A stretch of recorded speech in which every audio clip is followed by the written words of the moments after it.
Giants have the number 3 overall pick in the draft, but Sam Acho, the Giants should trade for Matthew Stafford. Is that fact or fiction? That is fiction. The Giants should not trade for Matthew Stafford. Why? Because the price will be too high. Matthew Stafford not only is coming off of a recent Super Bowl, but also a recent deep playoff run just this last season. And so in order to get Matthew Stafford, you're going to have to pay him a pretty penny. And the New York Giants are not in a win-now scenario, so fiction. Do not trade for Matthew Stafford. So how much would it cost the Giants if they're going to make this kind of move? Our Adam Schefter answered that very question. Take a listen. I saw people floating like the 3rd overall. Like that's not that. Let me be very clear.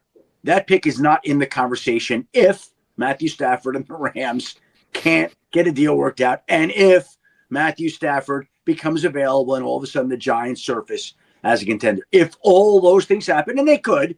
If all those things happen, there is no way in hell that the Giants are giving up the 3rd overall pick for Matthew Stafford. Zero. Okay, so why does Stafford to the Giants didn't make sense, Gross? Yeah, obviously not at that price that Adam's talking about, but I think that's obviously out of the question. But the Giants are looking for anything, right? Like to be respectable, to sort of look like a professional, competent organization on the field, which they haven't very often in recent years.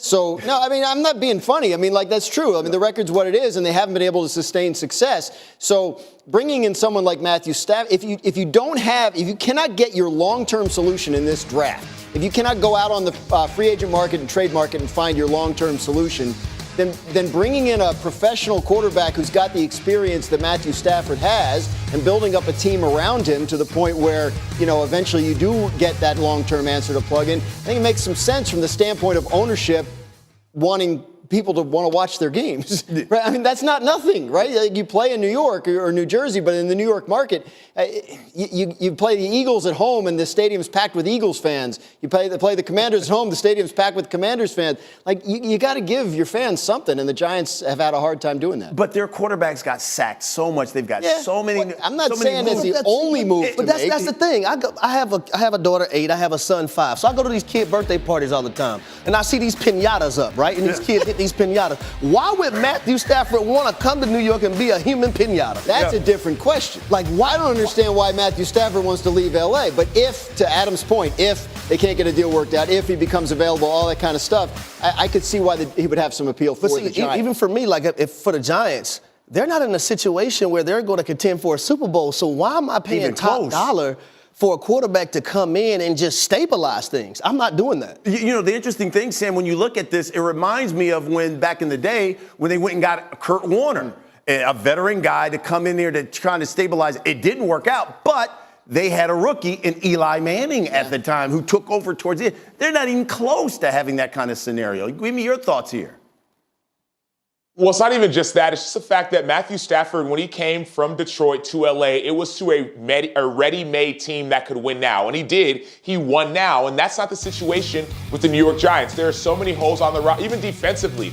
This defense is in the bottom third of the NFL. They have holes to fix defensively. They need more weapons when it comes to receivers. So this is not a situation where you just plug and play Matthew Stafford. Even to hey, let's stabilize the franchise. I don't think if you're John Mara, you're not just like, hey, let's put out an okay product. The goal is to win.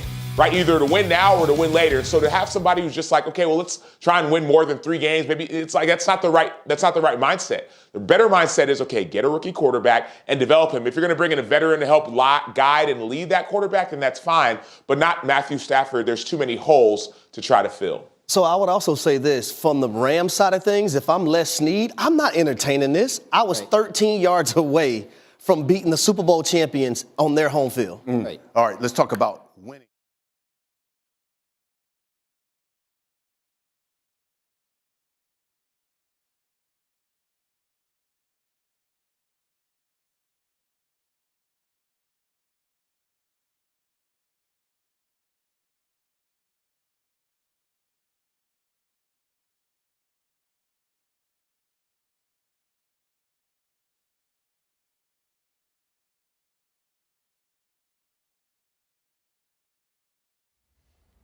How's it going, everybody? Villa Sports Network here. Just want to thank you guys for your support on the channel. Thank you guys for watching the video. Hope y'all enjoyed it. I also want to kind of remind you to don't forget to leave a like on the video, subscribe to the channel, and leave a comment on the video if you like as well. But regardless of the fact, thank you again for your support, and hope to see you on the next video.